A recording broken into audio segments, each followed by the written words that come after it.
Study అది పండ study వాళ్ళు స్టడీ అని ఉంది, స్టడీ అని ఉంది ఇప్పుడు వాళ్ళు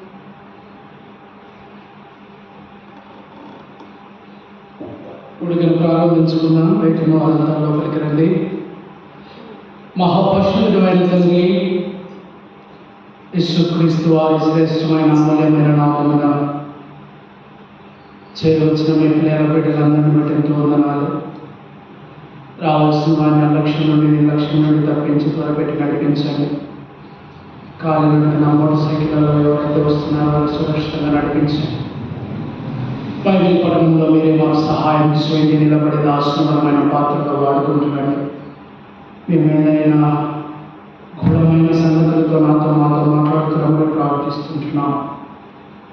మమ్మల్ని మేము మీ చిత్తానికి అప్పగించుకుంటూ కర్ణుల దీపస్తంభమును అంతకంతకు వర్ధిల్లింపచేస్తున్నామని యెహోవా కొరకు కనిపెట్టుకొని ఉండము. అప్పుడు ఆయన హెచ్చించును అన్న వాగ్దానం సంపూర్ణంగా సంఘపక్షాన నెరవేరుస్తున్నామని మా ప్రభుని ప్రియరక్షకుడైన యేసుక్రీస్తు వారి శ్రేష్టమైన అమూల్యమైన సార్వభౌమత్య అధికారం కలిగిన నామమున ప్రార్థించి అడిగి వేడుకొనుచుంటున్నాము తండ్రి. ఆమేన్.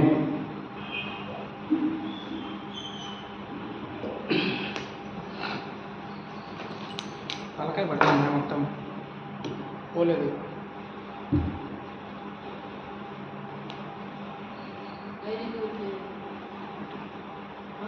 పెట్టు.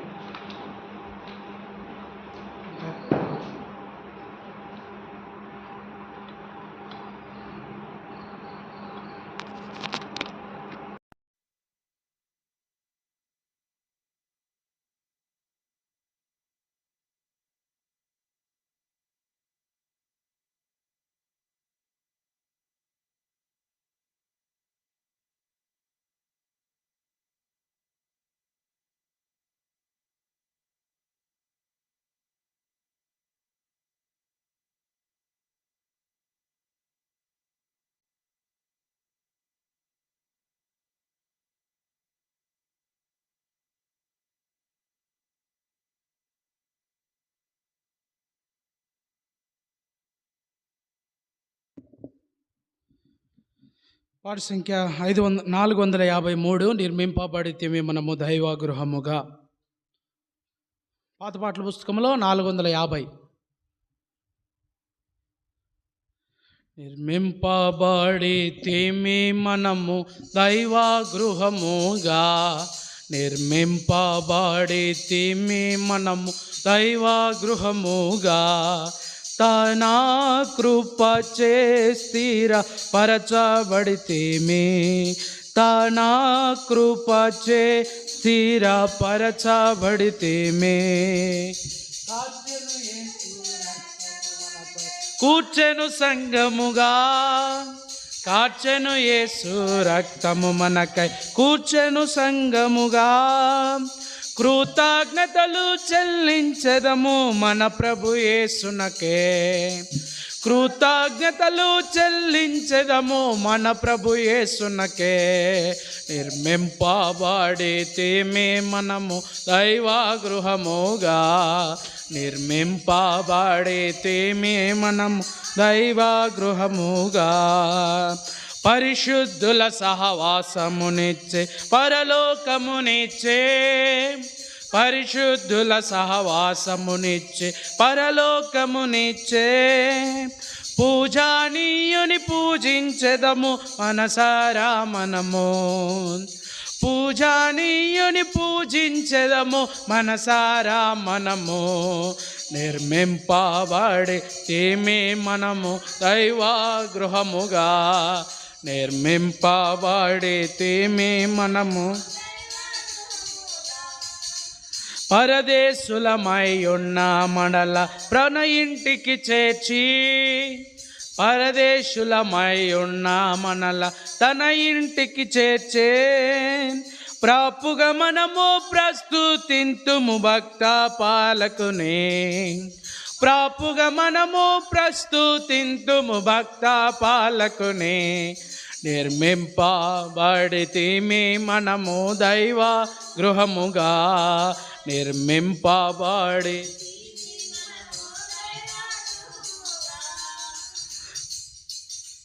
తన కార్యములు మనలో చేసి తన సేవకు పిలచే. తన కార్యమును మనలో చేసి తన సేవకు పిలచే. తనివి తీరక స్తుతులర్పింతుము తనయముగా మనము.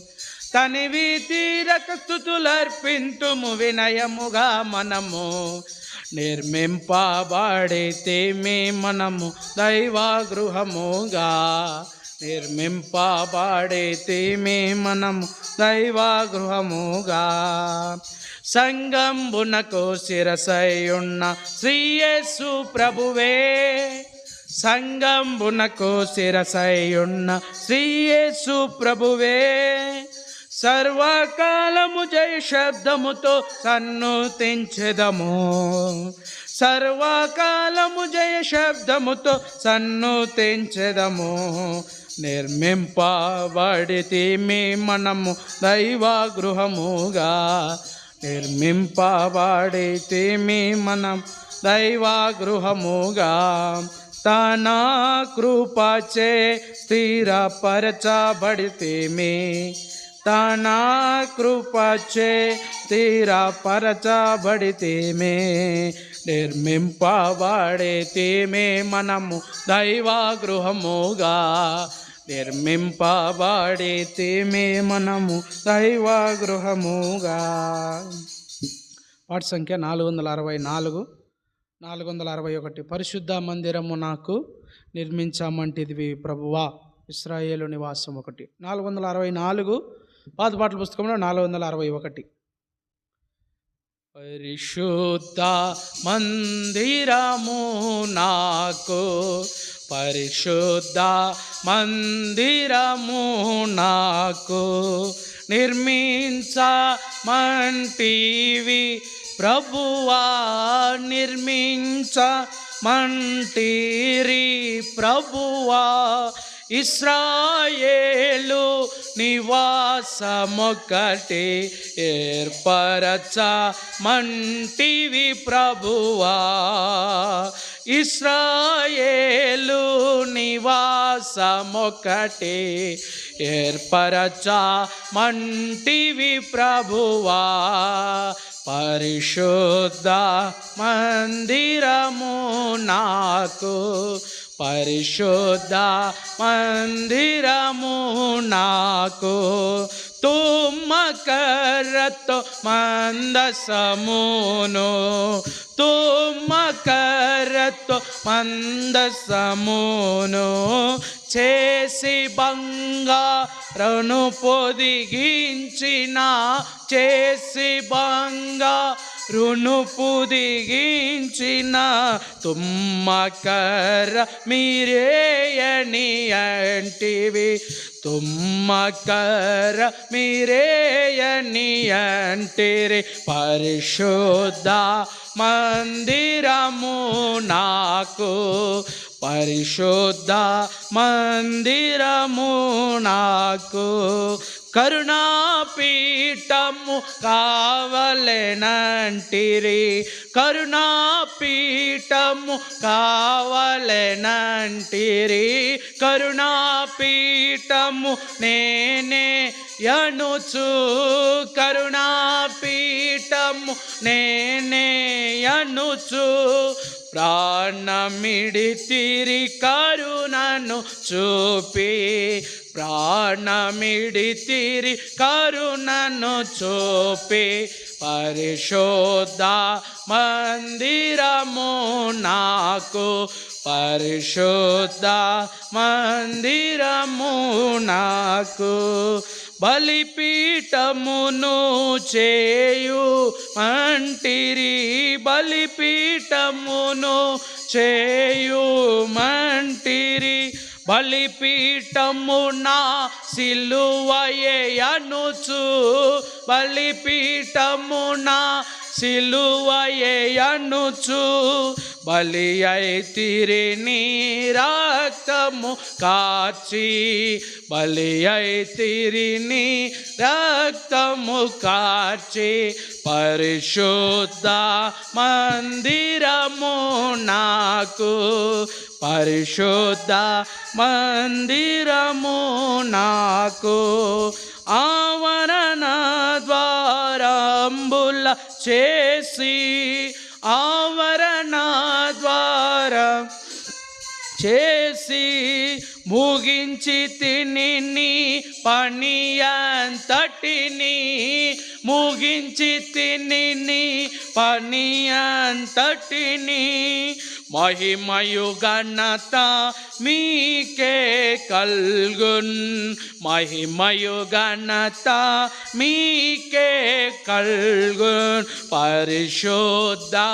మందిరము నాకు, పరిశుద్ధ మందిరము నాకు, నావన్నీయును మీకిచ్చితిని, నావన్నీయును మీకిచ్చితిని,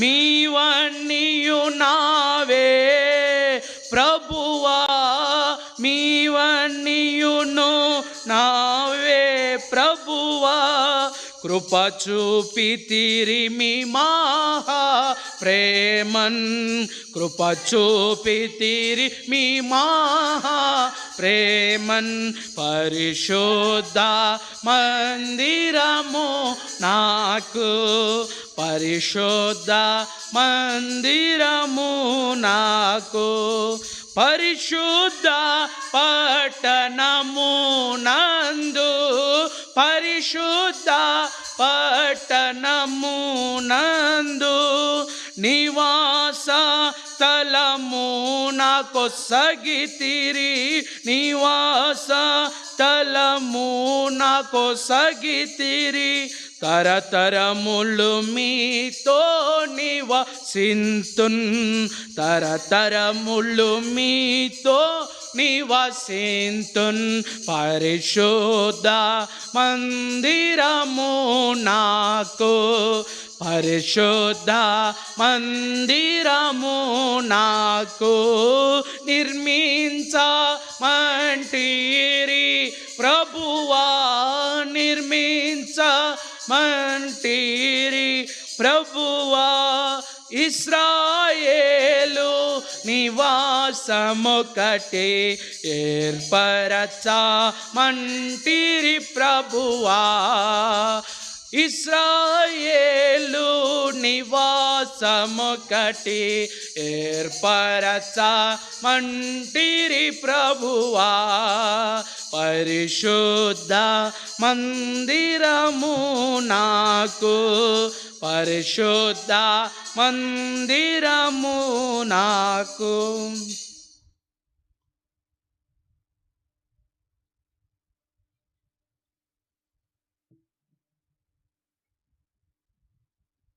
బైబిల్ పఠనం కొరకై చేరి వచ్చిన ప్రతి ఒక్కరికి కూడా ప్రభువైన యేసుక్రీస్తు వారి నామమున శుభాభివందనములు తెలియజేసుకొనుచుంటున్నాను. బైబిల్ స్టడీ కొరకై పరిశుద్ధమైన బైబిల్ గ్రంథంలో నుండి ఆమోసు పత్రిక, ఆమోసు గ్రంథం 2వ అధ్యాయం 1వ వచనం నుండి 16 వచనాలు ఉత్తర ప్రత్యుత్తరముగా చదువుటకు ప్రభు మనకెంతైనా సహాయము చేయునుగాక. ఆమోసు 2వ అధ్యాయం 1వ వచనం నుండి 16 వచనాల వరకు ఉత్తర ప్రత్యుత్తరముగా చదువుటకు ప్రభు మనకెంతైనా సహాయము చేయునుగాక. యెహోవా సెలవిచ్చినదేమనగా, మోయాబు 3 సార్లు 4 సార్లు చేసిన దోషములను బట్టి నేను తప్పకుండా దానిని శిక్షింతును. ఏలయనగా వారు ఏదోము రాజు ఎముకలను కాల్చి సున్నము చేసిరి. నేను అగ్ని వేశాను, కేరియతు నరకులను దహించి వేయను, గొల్లను రనకు ఏకలను బానకు మోయాబు మోయాబీయులకు న్యాయాధిపతి ఉండకుండా వారిని నిర్మూలము చేసేదను, వారితో కూడా వారి అధిపతులందరినీ నేను సంహరించదనని యెహోవా సెలవిచ్చుచున్నాడు. యెహోవా సెలవిచ్చినది ఏమనగా, యూదా 3 సార్లు 4 సార్లు చేసిన దోషమును బట్టి నేను తప్పకుండా వారిని శిక్షించను. ఎలయనగా వారు తమ పితరులను అనుసరించి అబద్ధములు చేపట్టి మోసము చేయు యెహోవా ధర్మశాస్త్రమును యూదా వారి మీద నేను అగ్ని వేసేదను, అది యెరూషలేము నగరులను దహించి వేయును. యెహోవా సెలవిచ్చినదేమనగా, ఇశ్రాయేలు 3 సార్లు 4 సార్లు చేసిన దోషములను దాన్ని దాన్ని అమ్మివేయుదురు. పాదరక్షల కొరకై బీదవారిని దరిద్రుల నోటిలో మన్ను వేయుటకు బహు ఆశపడుదురు. దీనుల త్రోవకు అడ్డము వచ్చెదరు. తండ్రియు కుమారుడును ఒక్కదానినే కూడి నా పరిశుద్ధ నామమును అవమానపరచుదురు. నిన్న బట్టలను అప్పగింపరుచుకొని వారి బలిపీఠముల యొద్ద పండుకొందురు. జుల్మానా సొమ్ముతో కొనిన ద్రాక్షరసం తమ దేవుని మందిరంలోనే పానం చేయి. దేవదారు వృక్షమంత ఎత్తైన వారును సింధూర వృక్షమంత బలము గల వారునగు అమోరీయులను వారి ముందర నిలవకుండా నేను నాశనం చేసి తిని కదా, పైన వారి ఫలము క్రింద వారి మూలముగా నేను నాశనం చేసి తిని కదా.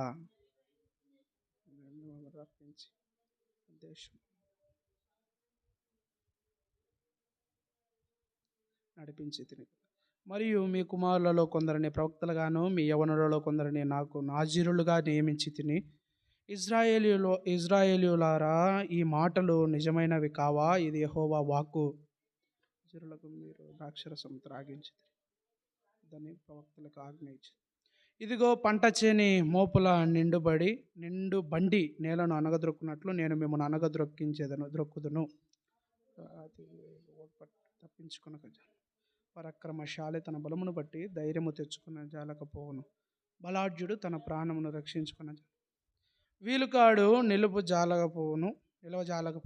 వాడిగా పరిగెత్తువాడు తప్పించుకొనలేకపోవును. గుర్రము ఎక్కినవాడు తన ప్రాణమును రక్షించుకొనలేకపోవును. మరియు ఆ దినమందు బలాఢ్యులలో బహు ధైర్యము గలవారు దిగంబరి పారిపోవును. ఇదే యెహోవా. దేవుడి లేఖన భావమును ఆశీర్వదించి మనకు విరిచి పంచిపెట్టలాగిన చిన్న ప్రార్థన చేసుకుందాం. దయచేసి తలలు వంచండి. ప్రేమ నమ్మకం గల మా పరలోకపు తండ్రి, కృపా సత్యము గల మా గొప్ప దేవ, అద్భుతకరుడవు, ఆలోచనకర్తవు, నిత్యుడగు తండ్రి, పాటల ద్వారా మీ నామంతో తీసుకురాబడిన మహిమను బట్టి ఎంతో వందనాలు తండ్రి. మా గొంతుకులను ఇంకా ముట్టండి, మా స్వరపేటికలను సరిచేయండి. ఇంకా బలమైన వారముగా ఈ సన్నిధిలో పాటుకు మీరు స్థుతించటకు మాకు నేర్పుతారని ప్రార్థిస్తున్నాం. తిరిగి మీ బైబిల్ పట్టణంలో ప్రవేశించబోతుండగా మమ్మల్ని అందరినీ పవిత్రపరచండి, ప్రతిష్ఠించండి.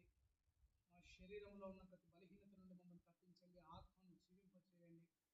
ఆత్మీయముగా మాకు ఏది అవసరమో మీ వాక్య లేఖన భాగం ద్వారా, మీ ఆత్మ ద్వారా మీ రక్తప్రోక్షం అనుగ్రహించి మాకు అది అనుగ్రహించమని, మీ సర్వాధికారము కిందికి, మీ సార్వభౌమత్వ అధికారము కిందికి మమ్మల్ని మేము మలుచుకొనుచు సర్వశక్తియు మిక్కిలి ప్రేమ కలిగిన మా తండ్రి నామమున ప్రార్థించండి, వేడుకొనుచున్నాము తండ్రి.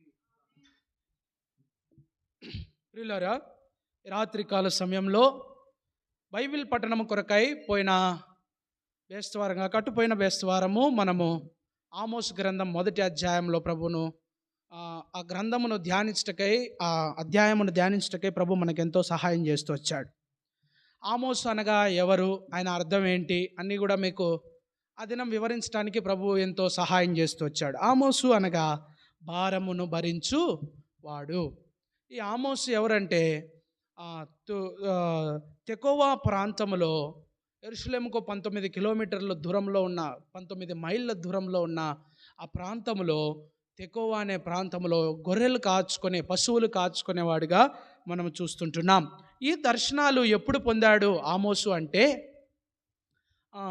కర్మెలు శిఖరమునందు పశువులు మేపుతూ ఆ సమయంలో ఈ దర్శనాన్ని ఆయన పొందుతూ వచ్చాడని మనం చూస్తూ వచ్చాం. 1వ అధ్యాయము 2వ వచనంలో మనం ఆ మాటను చూస్తూ వస్తాం. అయితే ఇక్కడ ఏంటి మనకు సంబంధించిన వాక్యము అంటే, యేసుక్రీస్తు ప్రభువారు లేకపోతే దేవుడు ఆమోసుకు ఆ దర్శనం ఇవ్వడానికి గల కారణం ఏంటో నేను మీకు ఆ దినము తెలుపుతూ వచ్చా. సింహగర్జన, దేవుని ప్రజలకు శత్రువులుగా ఉన్న వారిపై తీర్పు అని మీకు తెలుపుతూ వచ్చా. అనగా దమస్కు, ఆ తర్వాత అలాగనే గాజా, తూరు, ఏదోము, అమోనీయులు వారు ఏమేం తప్పులు చేశారు, వాళ్ళకు పడిన శిక్షలు ఏంటి అనేది మనము పఠిస్తూ వచ్చాం, లేకపోతే బైబిల్ను స్టడీ చేస్తూ వచ్చాం. తిరిగి ఈ 2వ దశగా ప్రభు నాకు సహాయం చేశాడు. ఈ సమయంలో మీకు కూడా అది అందించుటకై ప్రభు నన్ను ఎంతో ప్రోత్సహిస్తూ వచ్చాడు. ఆమోసు గ్రంథం 2వ అధ్యాయంలో మనం చూస్తూ వచ్చినట్లయితే ఇక్కడ ఈ మోయాబీయులు, యూదావారు, ఇజ్రాయేలీయులు వారు ఎవరు? దేవుని బిడ్డలు. దమస్కు, గాజా, ఆ తర్వాత తూరు, ఏదోము, అమ్మోనీయులు దేవుని బిడ్డలు కాదు. వాళ్ళు అన్యజనులు, అన్య దేవతలను పూజించేవారు, ఇజ్రాయేలీయులకు శత్రువులుగా ఉండిన వారు. అలాంటి వారును తప్పు చేస్తేనే దేవుడు ఎంత శిక్షించాడో మనం చూస్తూ వచ్చాం. ఈ 2వ అధ్యాయంలో దేవుడు ఇశ్రాయేలీయులను అనగా తన పిల్లలను కూడా శిక్షించుట చూస్తూ వస్తాం. అంటే ఈడ దీని అర్థం అంటే, మొదటి అధ్యాయంలో అన్యజనులపై ఉన్న తీర్పు మాత్రమే కాదు, కానీ 2వ అధ్యాయానికి వచ్చేసేసరికి దేవుని వ్రేలు తన బిడ్డలపైకి వెళుతూ వచ్చింది, తిరుగుతూ వచ్చింది. కేవలం అన్యజనులను శిక్షించడం మాత్రమే కాదు, కానీ తన ప్రజలు తప్పు చేసినా శిక్షించేవాడే, దాన్ని ఓర్చుకునేవాడు కాదు అని మనం చూస్తూ వస్తాం. కనుక మొట్టమొదటి వచనంలో ఇక్కడ కూడా వీరికి కూడా ఏమి సంబోధిస్తున్నాడు ఆమోసు అంటే, మనము ఏ విధంగా అయితే ఆ 5 పట్టణాల గురించి ధ్యానిస్తూ వచ్చామో, ఇక్కడ కూడా నేను 3 సార్లు 4 సార్లు చేసిన దోషమును బట్టి నేను తప్పకుండా వానిని శిక్షింతును. అంటే ప్రభు దృష్టిలో వీళ్ళు కూడా సంపూర్ణంగా ఏం చేసినారు? తప్పు చేసినారు, దోషాలు చేశారు. కనుక ఇప్పుడు మనము ధ్యానించబోయేవారు దేవుని ప్రజలు, వీరిపై తీర్పు ఎలా ఉంటుంది, వీరేం తప్పిదములు చేస్తూ వచ్చారనేది మనం చూస్తూ వద్దాం. మొదటి వచనం, యెహోవా సెలవిచ్చినదేమనగా మోయాబు. ఎవరు వీళ్ళు? మోయాబీలు. మోయాబీలు దేవుని బిడ్డలు. మరి మోయాబీలు దేవుని బిడ్డలై ఉండి, దేవుని వాక్యాన్ని ఎరిగిన వారై ఉండి, దేవుని ప్రవక్తలను కలిగిన వారై ఉండి, దేవుని యొక్క యాజకుల చేతిలో నడపబడుతున్న వీరేం తప్పు చేశారు? ఈ మోయాబీలు చేసిన తప్పుకు తీర్పేంటి అంటే, మొదటి వచనం ఆఖరిలో, ఏలయనగా వారు ఏదోము రాజు ఎముకలను కాల్చి సున్నము చేసిరి. ఇది వారు చేసిన తప్పు. అంటే ప్రభుకు ఎముకలను కాల్చటము ఇష్టం లేదు. అంటే ఇక్కడ మోయాబీలు వారి పగను, వారి ప్రతీకారాన్ని ఏం చేశారు? ఏదోమీయుల మీద, శత్రువుల మీద, ఆ రాజు మీద తీర్చుకున్నారు. ఇప్పుడు యాక్చువల్గా చంపితే కాలేది శరీరం మాత్రమే, ఎముకలు ఎట్లుండేటి అట్లనే ఉండిపోతాయి. కానీ అధికమైన మంటను పెట్టి ఎముకలను కూడా కాల్చాల్సిన అవసరం ఏమొచ్చింది? కోపము. కరెక్ట్ చెప్పినాడు, కోపం. మోయాబీలు కోపిష్ఠులు. కోపము ద్వారా అబ్బా మా దేవుడే వాళ్ళని శిక్షించినాడు, మేము శిక్షించుటకు యోగ్యులము. ఏమనుకున్నారు? మేము శిక్షించుటకు అర్హులము. కోపంతో, ఎంతో రౌద్రంతో ఏదోం రాజును వారు చంపేశారు. ఆ తర్వాత కాల్చి వేస్తూ వచ్చారు, ఎముకలను పిండి చేస్తూ వచ్చారు. ఇది తీవ్రమైన ద్వేషానికి గుర్తు, తీవ్రమైన కోపానికి గుర్తు. అంటే విశ్వాసులముగా మోయాబీయులము, లేకపోతే దేవుని ప్రజలముగా పిలువబడుతున్న మనము మన జీవితంలో ఏముండకూడదు? కోపం ఉండకూడదు. కోపము పలు నష్టాలకు దారి తీస్తుంది, పలు క్రియలను అదే సృష్టిస్తుంది. కోపం అంతా అయిపోయి నష్టపోయిన తర్వాత మన కళ్ళు ఏమవుతాయి? తెరువబడతాయి. కోపించేసి మాట్లాడేస్తాం. ఎదుటి మనిషి ఆలోచిస్తున్నాడా, లేకపోతే దాన్ని తీసుకొని జీర్ణించుకుంటాడా అనేది మన జీవితంలో ఉండదు. కోపించేసి మన ఇష్టానుసారంగా మనం మాట్లాడేస్తాం. అంతా అయిపోయిన తర్వాత ఒక సైడ్ కూర్చొని, ఎందుకు కోపడ్డా నేను, ఎందుకు ఆ వ్యక్తిని బాధ పెట్టా? సరే, ఇక్కడ మోయాబీలు వీరు చేస్తూ వచ్చిన దోషములలో ఏదోము రాజును కాల్చివేస్తూ వచ్చిన రావటాన్ని బట్టి యేసుక్రీస్తు ప్రభువారు వీరి మీదకి కూడా అగ్నిని రాలింపజేస్తూ వచ్చాడు. యోతు నగరును దహించి వేస్తూ మోయాబీలో ఉన్న న్యాయాధిపతులను, లేకపోతే మన మాట ప్రకారం మాట్లాడాలంటే బాధ్యులైన వారిని, డీకన్స్ను, బాధ్యత కలిగిన వారిని, సంఘములో సంఘ పెద్దలుగా ఉన్న వారిని, న్యాయమును తర్కించే వారిని, ఇలాంటి వారిని అందరినీ నిర్మూలన చేస్తూ వచ్చాడు. ఏం కారణం అంటే శత్రువు అయినా సరే దేవుని దృష్టిలో మనం అతన్ని ఏం చేయాలా? ప్రేమించాలా. కోపం కలిగి ఉండకూడదు, పగను పెంచుకోకూడదు. తద్వారా అది ఎంతో దేవునికి అవమానమును, అపకీర్తిని తీసుకొని అసహ్యం. దేవుడు కోపమును చల్లార్చుటకై ఈ లోకానికి వచ్చాడు. మనం ఇంకా కోపం రేపుతుంటే కొందరు అంటారు, ఆ అన్నకు ఇంకొక అన్నకు పచ్చిగడ్డి మీద వేస్తే బగ్గుమంటదంట. పచ్చిగడ్డి వేసినా బగ్గు అంటదా? మొత్తం ఏమొస్తుంది? పొగ వస్తుంది, మంట రాదు. కనుక ఇక్కడ కోపము కోపము కోపము. ఈ మోయాబీయులు కోపము చేత ఏదోము రాజును ఎముకలను సహితము కాల్చి వాళ్ళు పొడిని చేయటంను బట్టి దేవుడు అసహ్యించుకున్నాడు. దేవుని దృష్టికి అది అయిష్టమైపోయింది. అరే, శత్రువులకు లేకపోతే అన్యజనులకు మీకు ఏది తేడా? దేవుడు అడిగాడు, కోప్పడ్డాడు.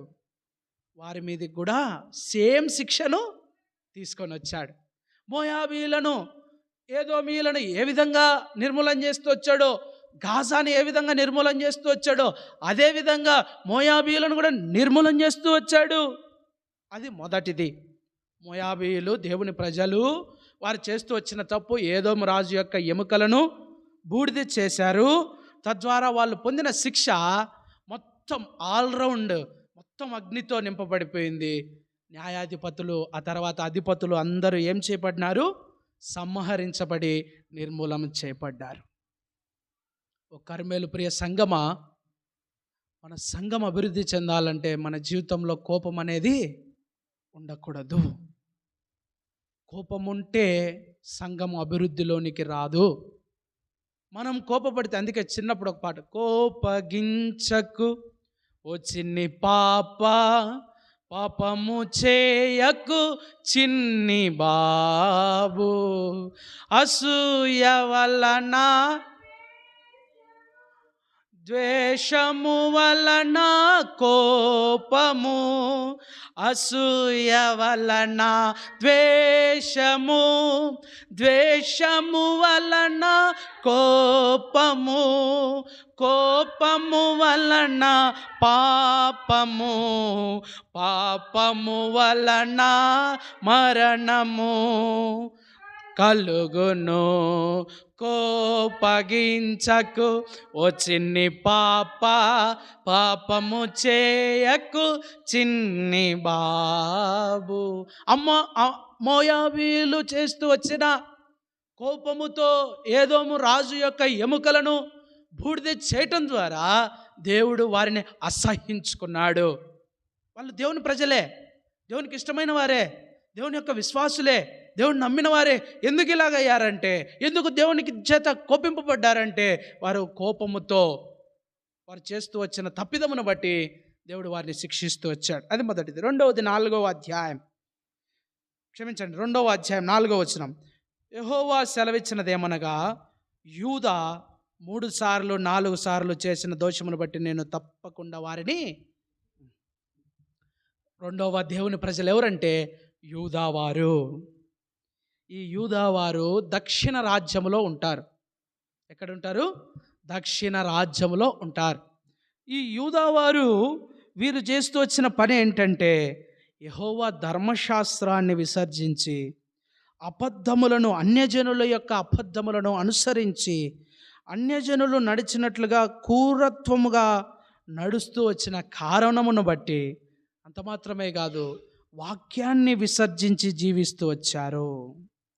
దేవుని పిల్లలమని చెప్తూ వస్తారు, దేవుని వాక్యాన్ని అనుసరించి నడుచుకోలే.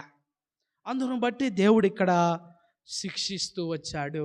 మనం చూస్తూ వచ్చినట్లయితే, ఏలయనగా వారు తమ పితరులను అనుసరించి అబద్ధములను చేపట్టి మోసపోయి యెహోవా ధర్మశాస్త్రమును విసర్జించి ఆయన విధులను గైకొనక పోయిరి. దేవుని విధులేంటి?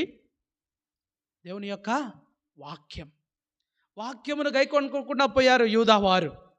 తద్వారా వారు ఎంతో శిక్షించబడుతూ వచ్చారు. అందుకే హోషియా గ్రంథం 1వ అధ్యాయం, హోషియా 12, హోషియా 12 రెండవ వచనం. యూదా వారి మీద యెహోవాకి ఏం పుట్టిందంట? వ్యాజ్యము పుట్టెను. వారి ప్రవర్తనను బట్టి ఆయన వారిని శిక్షించును. వారి క్రియలను బట్టి వారేం క్రియలు చేస్తూ వచ్చారు? ఇక్కడ పితరులను అనుసరించి నడుచుకుంటూ వచ్చారు. పితరులను అనుసరించి నడుచుకొని రావటం అంటే, ధర్మశాస్త్రాన్ని అనుసరించి రావటం అంటే అది సామాన్యమైనది కాదు. ధర్మశాస్త్రాన్ని విసర్జించి రావటం అంటే, దేవుడు యూదా వారిపై శిక్ష వేయడానికి గల కారణం ఏంటంటే, దేవునితోనే వాళ్ళు ఏం చేసినారు? గొడవకు దిగినారు. దేవునితోనే వారు ఏం చేశారు? గొడవకు, వ్యాజ్యమునకు వారు పాల్పడుతూ వచ్చారు. దేవుడు కూడా వ్యాజ్యం వారితో పెట్టుకున్నాడు. ఎందుకంటే వారు దేవుని యొక్క మాటలను విసర్జించిన వారుగా మనం చూస్తూ వస్తుంటున్నాం. కనుక మోసపోయి యెహోవా ధర్మశాస్త్రమును విసర్జించి ఆయన విధులను గైకొనకపోయిరి. ప్రవక్తలు వచ్చి ఎన్ని మారులు దేవుని స్వరమును, దేవుని వాక్యమును వినిపింపజేసినా కూడా దాని వారు లెక్కలోనికి తీసుకోకుండా శిక్షకు అర్హులవుతూ వచ్చారు. వారి శిక్ష ఏంటి? యూదా మీద నేను అగ్ని వేసేదను, అది యెరూషలేము నగరులను. వీరు కూడా ఏం శిక్ష పొందారు? అగ్ని. మరి దీని ద్వారా మనం ఏం నేర్చుకుంటున్నామంటే,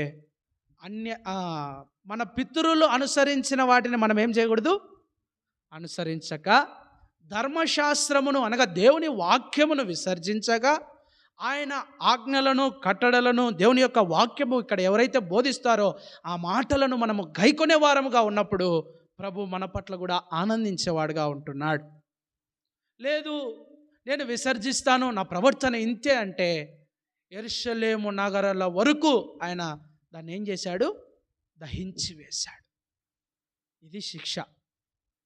ఆమోస్ తన జీవితంలో తాను తీసుకోవటం, ఇది ఎంతో పెద్ద దర్శనం ఆమోస్కు. అన్యజనులు శిక్షించబడ్డారు, వారు తప్పు చేశారనుకుంటే దేవుని ప్రజలు కూడా శిక్షించబడ్డారే. ఆమోస్కు ఇంకా నిద్రలో ఏం మాట్లాడుతున్నాడో అర్థం కాలేదంట. కొన్ని మనము నిఘంటువులు చదివితే ఆమోస్, ప్రభువా వారిని బట్టి నేను క్షమాపణ అడుగుతున్నా అంటున్నాడంట. అంటే ఆమోసు ఆ దర్శనాన్ని చూస్తూనే ఏమైపోతున్నాడు? చలించిపోతున్నాడు, పులకరించిపోతున్నాడు. తనకు వణుకు పుట్టింది. ప్రభువా, ఏంది ప్రభువా, నీ ప్రజలు కదయ్యా, నిన్ను ఆరాధించిన వారు కదయ్యా, నిన్ను పూజించిన వారు కదయ్యా, నువ్వు అంటే ఎంతో ఇష్టం కదయ్యా, మరి వీరు ఇలా చేస్తున్నావు అంటే నాకు ఎవరైనా ఒకటే అంటున్నాడంట దేవుడు. నాకు వారని లేదు, వీరని, all are equal in my presence. దేవుని దృష్టికి అందరూ కూడా ఒకటే అని ప్రభువు చెప్తున్నాడు. అనగా ఇక్కడ అగ్ని చేత వీరు కూడా దహింపజేయబడుతూ వచ్చారు. చూడండి, దేవుని మాట వినకపోతే ఎంత అనర్థాలకు, జీవితాలు ఎంత నాశనం అయిపోతాయో మనం చూస్తూ వచ్చాం. తిరిగి మూడవ వారు 6వ వచనం. యెహోవా సెలవిచ్చినదేమనగా, ఇశ్రాయేలు 3 సార్లు 4 సార్లు చేసిన దోషమును బట్టి నేను తప్పకుండా దానిని శిక్షింతును. ఆఖరికి ఇశ్రాయేల్ దగ్గరకు కూడా వచ్చాడు. ఇశ్రాయేలుకు వెళ్ళక పూర్వం లూకా సువార్త 12వ అధ్యాయం, యూదా వారిని గురించి ఒక మాట ఇక్కడ రాయబడుతుంది. లూకా సువార్త 12వ అధ్యాయం 48వ వచనం. అయితే తెలియక దెబ్బలకు తగిన పనులు చేసిన వానికి కొద్ది దెబ్బలే తగులును, ఎవనికి ఎక్కువగా ఇయ్యబడినో వాని యొద్ద ఎక్కువగా తీయజూతురు. మనుషులు ఎవనికి ఎక్కువగా అప్పగింతురో వాని యొద్ద ఎక్కువగా అడుగుదురు. అనగా ఇక్కడ ఏంటంటే, తెలియక చేసిన వాళ్ళకు కొద్ది దెబ్బలే తగిలినాయి. మరి వీళ్ళకు తెలుసు కదా, యూదా వాళ్ళకు దేవుడు ఎంత కోపిష్టో తెలుసు కదా, దేవుడు ఎంత శిక్షిస్తాడో తెలుసు కదా. శత్రువులైన వారినే శిక్షించాడే, మమ్మల్ని శిక్షించాడనే ఇంకితమైన జ్ఞానం కూడా లేకుండా ప్రవర్తించారని ఈ మాట స్పష్టంగా తెలియబడుతుంది. తెలియక దెబ్బలకు తగిన పనులు చేసిన వారికి కొద్ది దెబ్బలే తగులుతాయి. తెలిసి అందుకే అంటారు కదా, తెలిసి ఎందుకు పోయినావురా అక్కడికి, అక్కడ నీకు గౌరవం లేదని తెలుసు కదా, నువ్వెందుకు పోయినావు ఆ ప్రాంతానికి మళ్ళా అని పెద్దలు ఏం చేస్తారు, గద్దిస్తారు. అలాగనే ఇక్కడ యూదావారు కూడా వారు తెలిసి పాపమును చేస్తూ వచ్చారు, దానికి శిక్షను అనుభవిస్తూ వచ్చారు. వాళ్ళు చేసిన పాపం ఏంటి, వారు చేసిన తప్పిదం ఏంటి, వారి పితరులు నడుచుకున్నట్టు నడుచుకున్నారు, అది తప్పయింది దేవుని దృష్టిలో. ధర్మశాస్త్రాన్ని విసర్జించారు, అది తప్పయింది దేవుని దృష్టిలో. దేవుని యొక్క వాక్యము ప్రవక్తలు బోధిస్తుంటే దాన్ని గైకొనకుండా అనగా వినకుండా పోవటం కూడా దేవుని దృష్టికి ఏమైంది, తప్పయింది. తద్వారా వారు పొందిన శిక్ష ఎంతో చాలా దారుణమైన శిక్ష. మూడవదిగా యెరూషలేమును ఇశ్రాయేలు వారి గురించి మనం మాట్లాడుతున్నాం.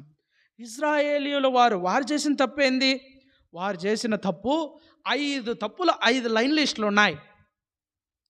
వారు 5 తప్పులు చేస్తూ వచ్చారు. ఇక్కడ 5 తప్పులను మనం చూసుకుంటూ వద్దాం. అందుకే హోషియా 4వ అధ్యాయం 1వ వచనం. హోషియా 4వ అధ్యాయం,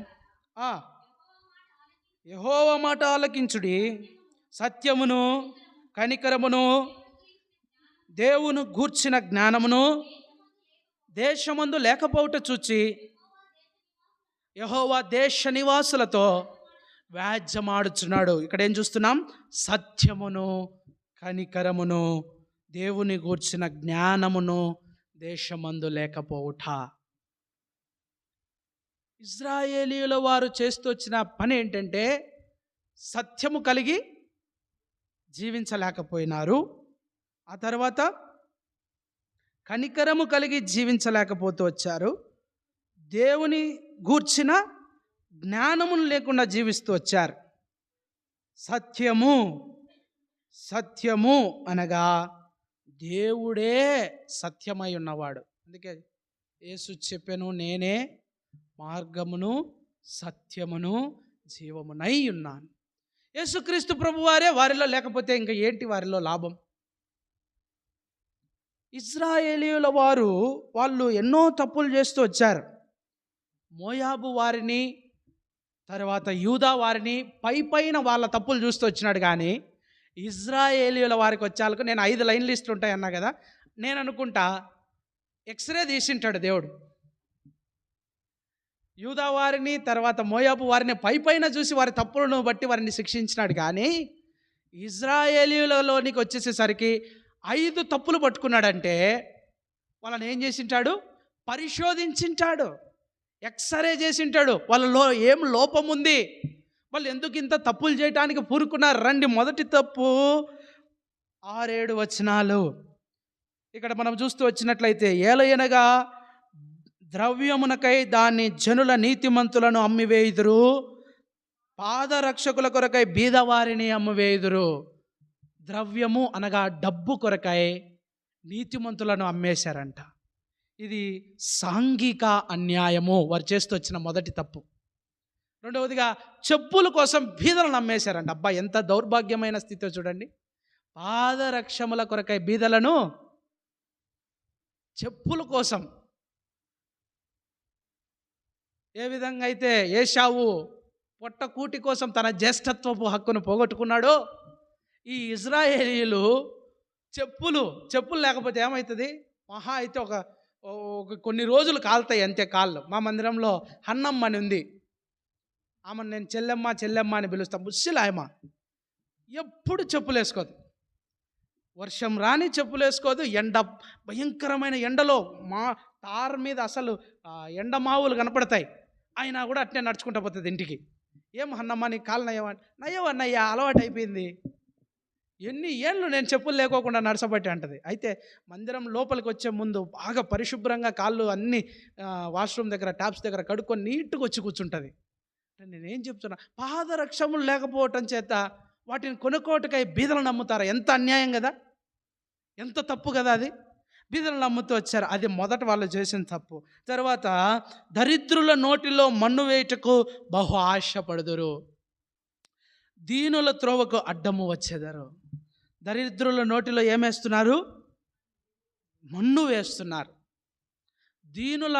దీనులు ఏదో కూలి పని నాలి పని చేసుకునేవారు, వాళ్ళు వెళ్ళే దారికి వీళ్ళేమవుతున్నారు? అడ్డొస్తున్నారు. కనుక ఇక్కడ ఏం చూస్తున్నామంటే పాపమునకు వీళ్ళు ఎంతో చోటిచ్చిన వారుగా కనబడుతున్నారు. దేవుని నామమునకు దూషణ పాలు చేసేవారుగా కనబడుతున్నారు. దేవుడేమో దీనులను నేను రక్షించదను, దీనులపై నా కనికరం ఉంచదనంటే దేవుని ప్రజలు ఏం చేస్తున్నారు? దీనులకు అడ్డం పోతున్నారు. దీనులు నోటిలో, దరిద్రుల నోటిలో మన్ను వేయుటకు బహు ఆశపడుతున్నారు. అయ్యా నా నోటికాడి కూడు కొట్టేసినాడయ్యా అంటారు కదా. ఏమమ్మా నువ్వు ఇంత దీనస్థితిలో ఉన్నావంటే, అదో అయ్యా నా ఎదురుగుండేవాడే నా స్థలాన్ని తీసుకొని నా నోటికాడిది కొట్టేసినాడయ్యా. ఎంతోమందిని చూస్తూ వస్తాం, ఎంతోమందిని వింటూ వస్తాం. అంటే దేవుని ప్రజలు ఇలాగ చేయట దేవునికి ఇష్టం లేదు. దేవుడు ఏమంటాడు తెలుసా? నీ దగ్గర 2 ఉంటే ఒకటి ఇచ్చేసేయి. 3 ఉన్నాయా? 2 ఇచ్చేసేయి. నీకు నేను ఇచ్చింది ఒకటే, దానితో సంతృప్తి చెందు. మనం అట్టలే 3 ఉన్నా 4 ఉన్నా ఇంకొక మిద్దె కట్టి ఆ మిద్దెలో పెట్టి అన్ని బీగాలు అవి చేతులు పట్టిపోయినా దానిలో నట్టనే పెట్టుకొని ఉంటాం. అంటే అది అర్థం వేరు. కానీ ప్రభువు ఇక్కడ ఏం చెప్తున్నాడు? దీనులను, దరిద్రులను మనం ప్రేమించే వారంగా ఉండాలి. మాకు ఈ దినాల్లో సమయం లేక ఆర్ఫనేజ్కు, ఓల్డ్ ఏజ్కు పోలేకపోతున్నాం. కానీ పూర్వ దినాల్లో మేము పిల్లలుగా ఉన్నప్పుడు మా నాన్న, చెప్పడానికి గర్వం కాదు కానీ, ప్రతిసారి మందిరంలో ఎవరి మ్యారేజ్ డేలు వచ్చినా, ఫంక్షన్లు వచ్చినా మందిరంలో జరుపుకోం. చక్కగా ఒక ఆర్ఫనేజ్ హోమ్కు పోయి అక్కడ బాగా వండి వాళ్ళకు వాక్యం చెప్పి, వాళ్ళకు సువార్త చెప్పి, పాటలు పాడి పొద్దున పోతే సాయంకాలం వరకు వాళ్ళతో గడిపి వచ్చేవాళ్ళం. అంటే దీనులను మనం ఏం చేయాలా? ప్రేమించాలా, వాళ్ళని దరి చేర్చుకోవాలా. పిచ్చోళ్ళు వస్తారు, వాళ్ళని ప్రేమించమని చెప్పట్లే. వాళ్ళకు మానసికంగా ఎత్తిపోయింది, ఏదో కొద్దిగా గొప్ప ఇవ్వాలా, పంపించేయాలా. దీనులైన వారికి వారి వస్త్రాలు చూసినప్పుడు మన దగ్గర ఎక్కువ వస్త్రాలు ఉంటే వాళ్ళకి ఇవ్వాలా. మన దగ్గర ఆహారము కొద్దిగా ఎక్కువే వండాము, అది మిగిలిపోతుంది, రాత్రికి ఎవరు తిన్నారంటే దీనులైన వారిని చూసి వారికి ఏం చేయాలి? మనం ఆహారం పెట్టాలి. అది దేవునికి ఇష్టం. కానీ ఇక్కడ ఇశ్రాయేలీయుల వారు ఆ పని చేయకుండా ఇంకా తండ్రియు కుమారుడును ఒకే దానినే కూడి నా పరిశుద్ధ నామమును అవమానపరిచిరి. లైంగిక పాపము చేస్తూ వచ్చారు వీరు. దేవుని దృష్టికి ఇది ఎంతో అయిష్టమైనది, అసహ్యమైనది పని. తండ్రి కొడుకు కలిసి రెండవదిగా ఆ పాపం. మొదటిది సాంఘిక అన్యాయం చేస్తూ వచ్చారు. రెండవది లైంగిక పాపము మరియు దేవుని దూషణ పాలు చేస్తూ వచ్చారు. అది 7వ వచనంలో చూస్తూ వచ్చాం. తర్వాత 3వది ఆరాధనలో భక్తిహీనులుగా చూస్తూ వస్తాం. 8 తాకట్టుగా ఉంచబడిన బట్టలను అప్పగింపక వాటిని పరుచుకొని బలిపీఠములన్నిటి యొద్ద పండుకొందురు. చూడండి, ఒకరు తాకట్టు పెట్టిపోయింటారు. ఆ వస్తువును మనం ఏం చేయకూడదు? ఎవరు తాకట్టుకు తీసుకోరు కాబట్టి తెలియదేమో. తాకట్టుకు ఒకరు ఏదన్నా పెట్టిపోయింటారు, ఆ వస్తువును మనం ఏం చేయకూడదు? వాడకూడదు.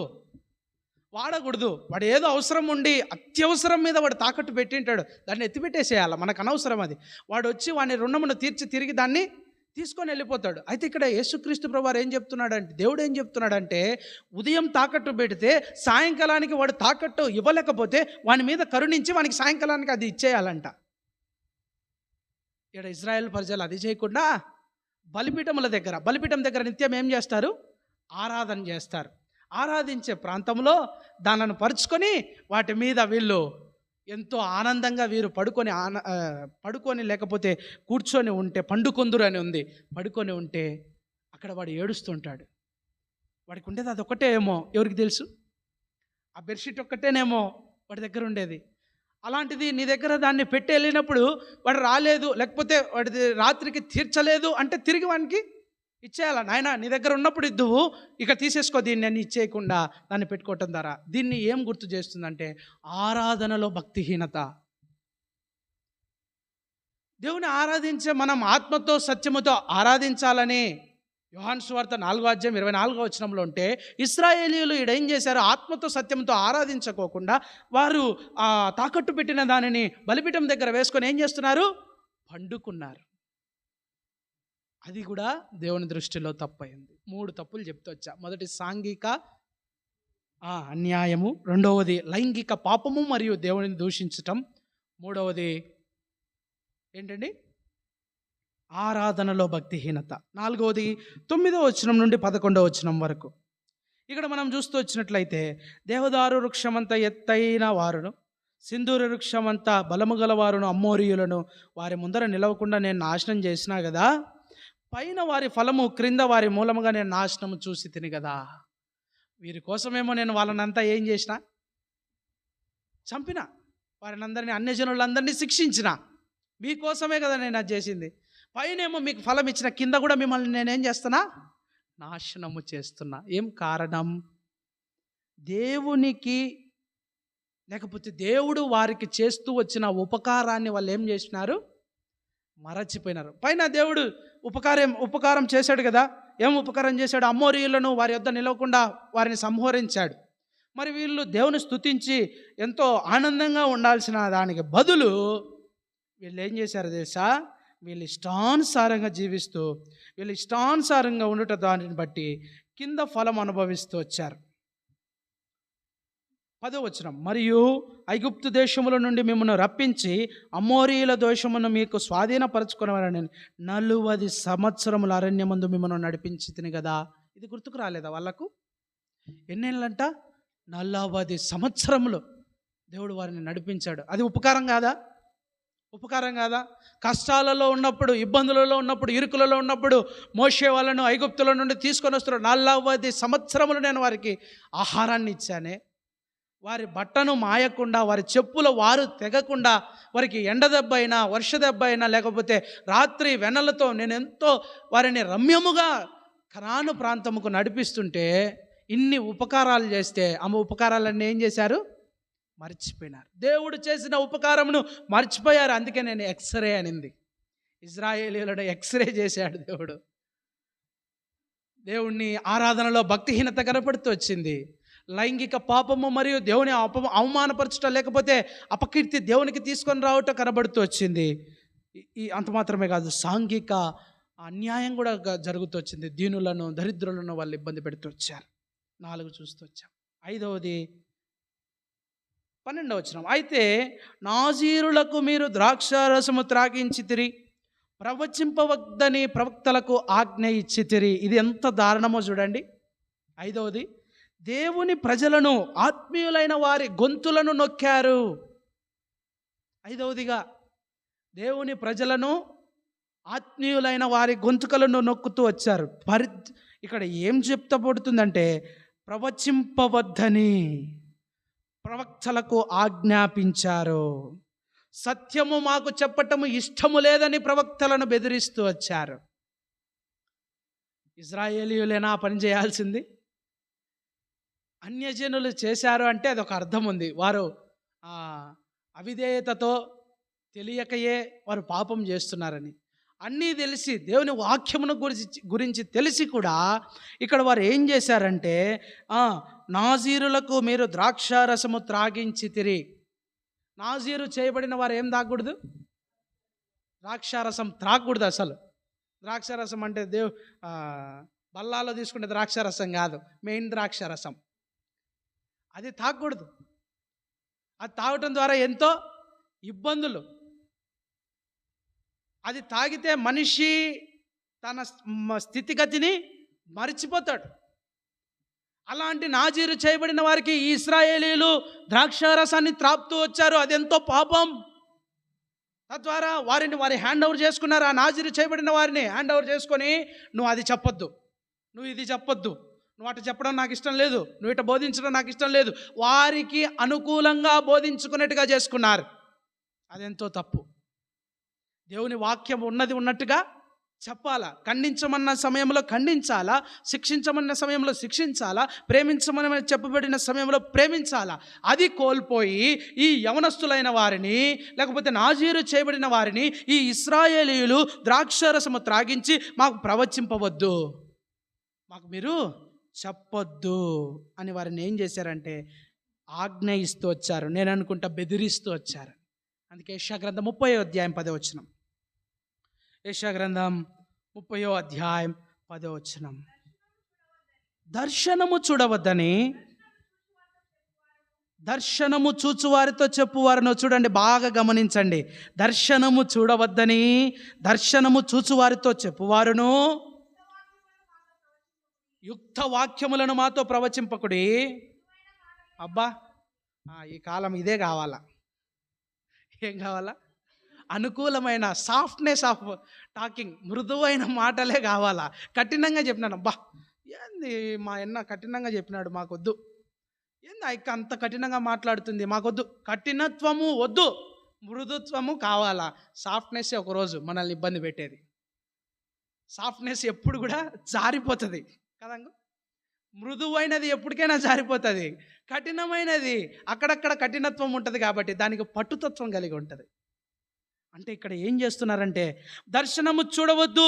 మీరు దర్శనం చూసే వారికి చెప్తున్నారట, దర్శనం చూడవద్దు అయ్యా, మీరు యుక్త మాటలు మాతో, వాక్యమును మాతో ప్రవచింపవద్దు. అలాంటి మాటలు మాకేవి చెప్పొద్దు. మాకేది అవసరం అంటే నువ్వు మంచి చక్కని మాటలు, 2 వాక్యాలు చదివించి ఒక కథ చెప్పి ఆ కథ తర్వాత అందరిని పొగిడి పంపిస్తే 6 బాగుంటుంది. దేవుని వాక్యంను తీసి ఇలాగుంది, ఇలాగ చేయట తప్పు అని చెప్పొద్దని ఇశ్రాయేలీయులు నాజీరు చేయబడిన వారిని బెదిరిస్తూ వచ్చారు, ఆజ్ఞాపిస్తూ వచ్చారు.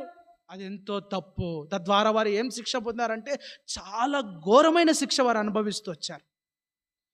వారు పొందిన శిక్ష యూదా వారు పొందలే, మోయాబీ వారు పొందలే. ఏం శిక్ష వారు పొందారు? రండి 13వ వచనం. ఇదిగో పంట చేని మోపుల నిండు బండి నేలను అనగద్రొక్కునట్లు నేను మిమ్మును. ఇది ఎంత టార్చరో కదా. మోయాబీలు వారినేమో అగ్నితో ఒక్కసారిగా వాళ్ళని శిక్షించినాడు, తర్వాత యూదా వారినేమో అగ్నితో ఒక్కసారిగా వారిని శిక్షించినాడు. వీరి దగ్గరికి వచ్చేసరికి వీరిని ఇంత క్షుణ్ణంగా పరిశీలించడం ద్వారా వీరు చేస్తూ వచ్చిన 5 తప్పులు: సాంఘిక అన్యాయము, లైంగిక పాపము, మరియు దేవుని దూషించటము, ఆరాధనలో భక్తిహీనత, ఆ తర్వాత దేవునిపై దేవుడు చూపిన మాట మనం చూస్తూ వస్తాం కదా. ఏంటి? దేవుడు బలిపీఠం నద్ద కాదు, దేవుడు చూపిన మాట, ఉపకారం, దేవుడు చేసిన ఉపకారంను మర్చిపోయి, తర్వాత 5వదిగా ఆత్మీయుల గొంతుకను నొక్కిన వారు వీరు పొందుతూ వచ్చిన శిక్ష మొట్టమొదటిగా అణచివేయబడుతూ వచ్చారు. ఏమవుతూ వచ్చారు? అణిచివేయబడుతూ వచ్చారు. బుల్కాట్ అనగా ఎడ్ల బండి.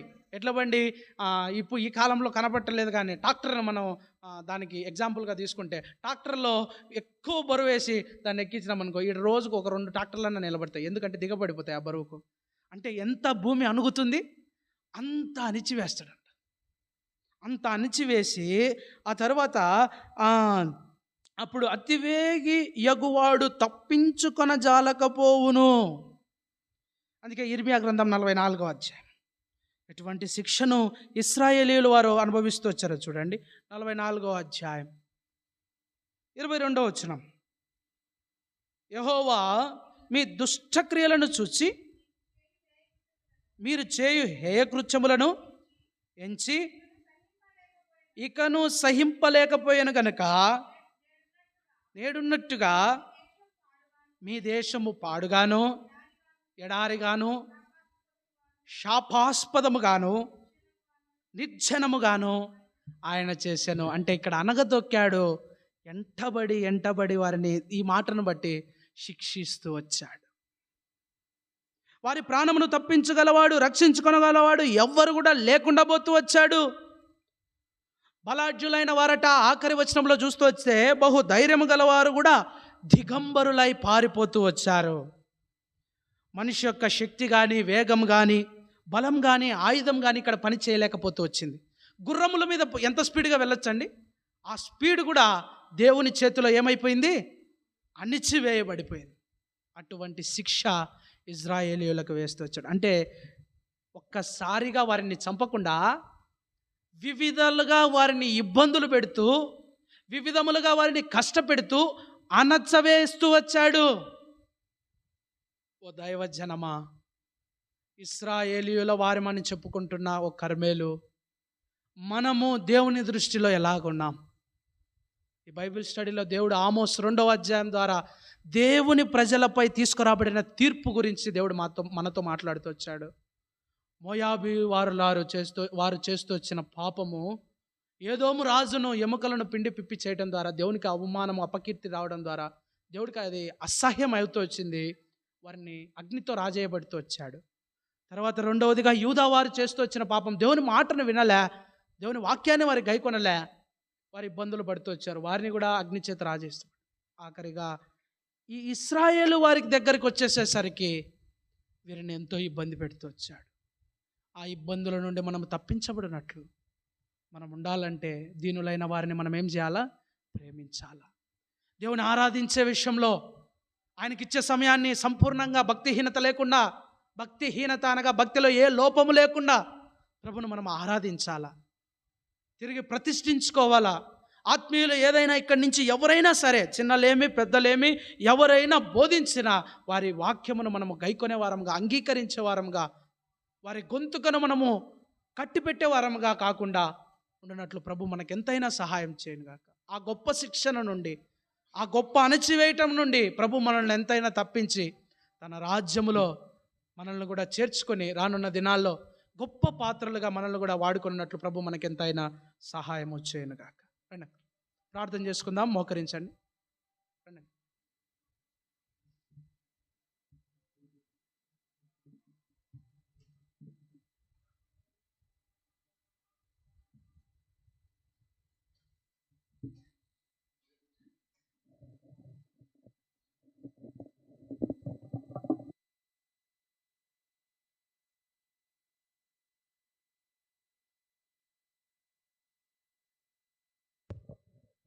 ప్రేంగల తండ్రి, జీంగల మా దేవ, నమ్మదగిన తండ్రి, అబ్రహాం ఇస్సాకు యాకోబుల దేవ, నా దేవ, మా దేవ, గడిచిన పరిశుద్ధ దినం నుండి నేటి వరకు ప్రభు మేము ఎన్నిసార్లు మర్చినా మీరైతే మరొక దేవుడుగా అగపై ప్రేమ చేత ప్రేమించిన ప్రభుగా ఆనందపడి స్తోత్రాలు. గొప్ప దేవ, బైబిల్ పఠనం నిమిత్తమై మా కొరకు ఆమోస్ గ్రంథం 2వ అధ్యాయం నుంచి మీరు మాట్లాడుతూ వచ్చిన మాటలు బట్టి స్తోత్రాలు ప్రభా. ఆ ప్రభా, మరి నమ్మదగిన తండ్రి, మోయాబు వారు దేవా ప్రజలే ఉండి ప్రభా, వారు చేసినటువంటి 3-4 సార్లు చేసినటువంటి దుష్టమైనటువంటి క్రియల ద్వారా వారి మీదకి మీరు తీసుకొచ్చినటువంటి భయంకరమైన శిక్ష అగ్ని చేత కాల్చివేసినారు ప్రభా. వారైతే ప్రభా రాజుల ఎముకలను దేవా మరి పిండి చేసినారు. న్యాయాధిపతుల యొక్క న్యాయాన్ని మాట్లాడనీయకుండా తండ్రి అణిచివేసినారు. అలాగూ యూదా వారు ప్రభా, వారు కూడా 3-4 సార్లు చేసినటువంటి దోషమైన శిక్షను బట్టి ప్రభా, వారు చేసినటువంటి అతిక్రమణ నిమిత్తమై వారికి కూడా తండ్రి మీరు శిక్ష విధిస్తూ రాగలిగినారు. అలా ప్రభా ఇశ్రాయేల్ ప్రజలు ప్రభా, వారు కూడా దేవా 4 రకాలైనటువంటి ఘోరమైన పాపాలు చేస్తూ రాగలిగినారు దేవా. మొదటిగా వారు చేసినటువంటి క్రియ దేవా, మరి ఇశ్రాయేల్ ప్రజలు దేవా మీ సన్నిధిలో ఉన్నటువంటి మనుషులను తండ్రి మాట్లాడనీయకుండా చేసినారు. అంతేకాదు దేవా, వారి సొంత యొక్క తలంపుల చేత ఆజ్ఞ జారీ చేస్తూ వచ్చినారు. అంతేకాదు ప్రభా, మరి ఇశ్రాయేల్ ప్రజలు దేవా మరి 40 సంవత్సరాల అరణ్యంలో తిరిగి కూడా దేవా దేవుడు చేసినటువంటి మేలును వాళ్ళు మర్చిపోయి ప్రభా దేవా, మరి దరిద్రులను కూడా అణిచివేసినారు దేవా, బీదలను కూడా అణిచివేసినారు దేవా, వారిని మాట్లాడనీయకుండా చేసినారు దేవా. మరి పాదరక్షల నిమిత్తమై తండ్రి బీదలను అమ్మివేసినారు దేవా. మరి మద్యం అల్లరితో కూడినటువంటి దీన్ని సామెతల గ్రంథంలో సెలవిచ్చినారు. అటువంటి మద్యాన్ని తండ్రి నాజూరు చేయబడినటువంటి వ్యక్తులకు తండ్రి బలవంతంగా తాపించి పాపము చేసినారు దేవా. తండ్రి కొడుకులు ఇద్దరు కూడా ఒకే దేవా పాపం చేస్తూ రాగలిగి మీకు ఎంతగానో ప్రభా మరి పాపం చేసిన వారుగా ఉంటున్నారు. ఉపదేవా, ఈ చివరి దినాల్లో ప్రభా మరి మనుషులు ముఖస్థితి కలిగినటువంటి మాటలు మాట్లాడితే ప్రభా ఎంతగానో మెచ్చుకుంటారు. కానీ ప్రభా మీరు ముఖస్థితి మీరు అనుసరించరు, కానీ మనిషి యొక్క హృదయాన్ని మీరు ఎరిగిన దేవుడివి, మానవుని తండ్రి. మరి మీరు తయారు చేసినటువంటి ఈ మనుషులు ప్రభా ఈ కాలంలో మీ మీదిగే తండ్రి తిరగబడేటువంటి స్థితిలో ఉంటున్నారు. దైవ భయం అనేది లేదు. దేవునికి తండ్రి భయపడే స్థితిలో లేరు. నేను చెప్పిందే చేయాలి, నేను చెప్పిందే వినాలి, నా మాటే నగ్గాల, నా క్రియలే నేనే అనేది ఉంది తండ్రి. ప్రభా జీవం తండ్రి, నమ్మదగిన తండ్రి. మరి నేను కాదు నైనా, యెహోవానైనా మీరే దేవుడు, మీరే ప్రభు అని ప్రభా ఎప్పుడైతే ఈ జనాంగం తండ్రి మీ మీద ఆధారపడతాడో అప్పుడు మాత్రం మీరు కనికరించే దేవుడుగా ఉంటున్నారు. చివరి దినాల్లో ఉంటున్నాం, భయంకరమైన దినాల్లో ఉంటున్నాం నైనా. ప్రభా మేము మనుషులకు కాదు కానీ మీకు భయపడి దేవా మీ పాసనలో వణికి ఆమోసు ప్రభా మరి పశువులు కాపరైనప్పటికీ కర్మేలు పర్వతం మీద తండ్రి పశువులు మేపుతూ తను ఎంతగానో పశువులు కాపరైనప్పటికీ మీరు దర్శనం ఇచ్చి ప్రభా ఆమోసు ద్వారా మీరు మనుషుల యొక్క హృదయాలను తండ్రి కదిలించబడేటువంటి మాటలు తండ్రి మీరు రచించినందుకే కూడా మేము స్తుతిస్తూ మహిమపరుస్తున్నాం తండ్రి. జీవంగల దేవా, ఎంత గొప్ప మాటలు తండ్రి మీరు మా మధ్యకి తీసుకొచ్చినందుకు కూడా స్తోత్రాలు చెల్లిస్తున్నాం. జీవంగల దేవా, నమ్మదగిన తండ్రి, రాత్రికాల సమయంలో తండ్రి చేరువచ్చిన బిడ్డలందరూ బట్టి, మోకరించిన వారందరూ బట్టి స్తుతులు చెల్లిస్తున్నాం. అంతేగా తండ్రి, ఈ చివరి దినాల్లో ఇటువంటి మాటలు దొరకవునైనా. మరి ఎంతోమంది తండ్రి ఆదివారం వస్తారు కానీ మిగతా దినాల్లో రారు, ఆగిపోయినారు. వారిని జ్ఞాపకం చేసుకును, వారితో మీరు మాట్లాడము. జీవంగల దేవా, నమ్మదగిన తండ్రి, ఇటువంటి సమయం మళ్ళీ దొరకదు. దేవా మీరు మాట్లాడము, వారిని రప్పించము, కృప చూపము, కనికరం చూపమని కూడా వేడుకొంచున్నాం. ఇంతవరకు తండ్రి కరెంటు మీ స్వాధీనంలో ఉంచుకొని ఇచ్చిన దైవికమైన మాటలు బట్టి స్తోత్రాలు. చేరువచ్చిన మీ బిడ్డలందరినీ ప్రతి వారిని పేరు పేరున జ్ఞాపకం చేసుకున్నాము. వారు రావాల్సిన బహుమానం దయచేయము. వారు చేసిన పనులన్నింటినీ దీవించము. వారి అక్కర్లు ఏ అయితే ఉన్నాయో వారు అక్కడిని తెచ్చుము. గ్రామాల్లో స్థానిక కుటుంబాలను జ్ఞాపకం చేసుకున్నాము. చివరి దినాల్లో తండ్రి దేవుని భయం కలిగి మేము అలాగూ మీ కొరకు నమ్మకం కలిగి ఇశ్రాయేల్ ప్రజలను ప్రభా మరి ఏ విధంగా 40 సంవత్సరాల అరణ్యంలో నడిపించినప్పటికీ వాళ్ళు మర్చిపోయినారు. దేవా ఈ చివరి దినాలు తండ్రి మా రక్షణని తండ్రి మేము పోగొట్టుకోకుండా, ఇశ్రాయేల్ ప్రజల వారి మీదే తిరుగుబాటు చేయకుండా, మర్చిపోకుండా ఆత్మీయ మేరకు మాకు దయచేయమని యేసుక్రీస్తు పుణ్యనామమున ఆరాధించి ప్రార్థించి స్తుతించి వేడుకొంచున్నాం తండ్రి. ఆమేన్. తండ్రి, కుమార, పరిశుద్ధాత్మ త్రియేక దేవుని యొక్క అన్యోన్య సహవాసము మనకును చేరువచ్చిన సకల పరిస్థితులను ఇప్పుడును ఎల్లప్పుడూ సదాకాలం తోడే ఉండును గాక. ఆమేన్.